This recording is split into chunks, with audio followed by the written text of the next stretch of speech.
O primeiro Código Eleitoral, criado em 1932, já previa o uso de máquina de votar, desde que regulado pelo Tribunal Superior Eleitoral. Mas até isso se concretizar, foi necessário percorrer um longo caminho. 64 anos.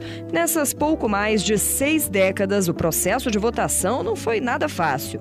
Fraudes e manipulações eram mais comuns do que se imaginava. O voto era em papel. Receber a cédula já preenchida pelo próprio candidato, sofrer ameaças de capangas de coronéis e até declarar publicamente o voto a um juiz eleitoral. Esses eram apenas alguns dos problemas enfrentados pelos eleitores na época em que a escolha era registrada num pedaço qualquer de papel. Em 1955, o procedimento foi padronizado e o TSE passou a imprimir a cédula única de votação. A cédula única foi um grande avanço.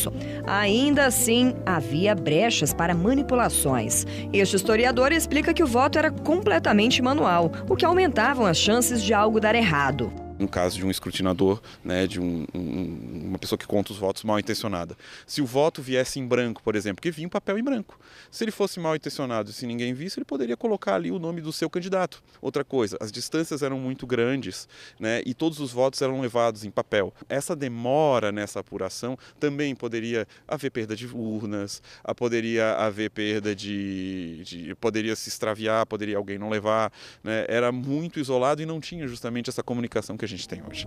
A informatização do processo eleitoral começou em 1985, com a consolidação do cadastro único e automatizado dos eleitores de todo o país.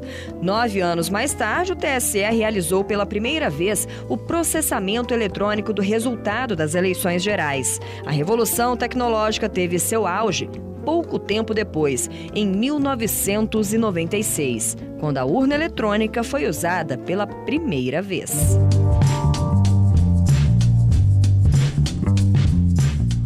O presidente do TSE à época, ministro Carlos Veloso, explica que a implantação da urna eletrônica tinha o objetivo de eliminar as fraudes no processo de votação. É preciso retirar a mão humana das apurações, e isto só com o voto eletrônico.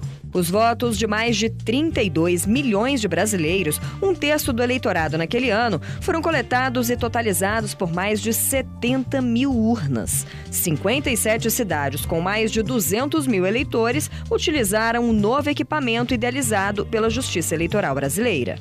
Aonde isso ocorreu, né? A apuração foi rápida. E a urna de papel continuavam lá com os problemas lá.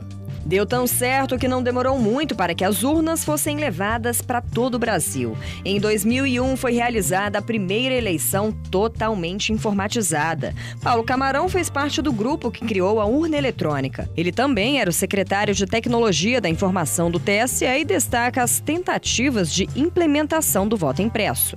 Na primeira eleição, em 1996, tiveram voto impresso. A grande surpresa foi que nenhuma dessas urnas de voto impresso foi aberta para qualquer conferência. Em 2002, voltou à carga de novo o Congresso Nacional pedindo o voto impresso. 23 mil urnas utilizassem a impressão do voto. Foi um problema muito sério. Primeiro, porque a impressora é o único elemento mecânico de todo o contexto do eleitoral.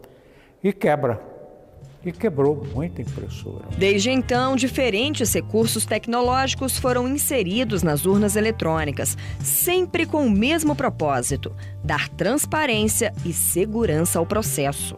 Todas as soluções, todos os programas que são embarcados na urna eletrônica e também de todos os sistemas que giram em torno, são sistemas satélites que giram em torno da urna eletrônica, são desenvolvidos pela equipe de tecnologia do Tribunal Superior Eleitoral.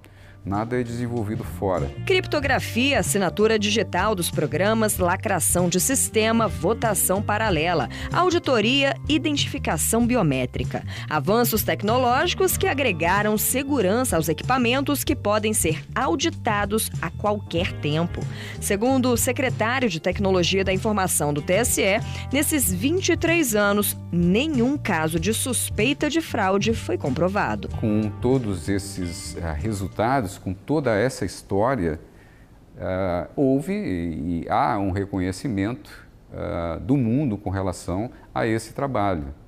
O Brasil, o Tribunal Superior Eleitoral, já recebeu mais de 70 países que vêm conhecer a nossa tecnologia, a nossa experiência em votação e saem daqui muito bem impressionados. Muitos deles firmam acordos de cooperação com o objetivo de transferência de conhecimento. Nós somos a 4ª maior democracia do mundo e, reconhecidamente, realizamos a maior eleição informatizada do planeta.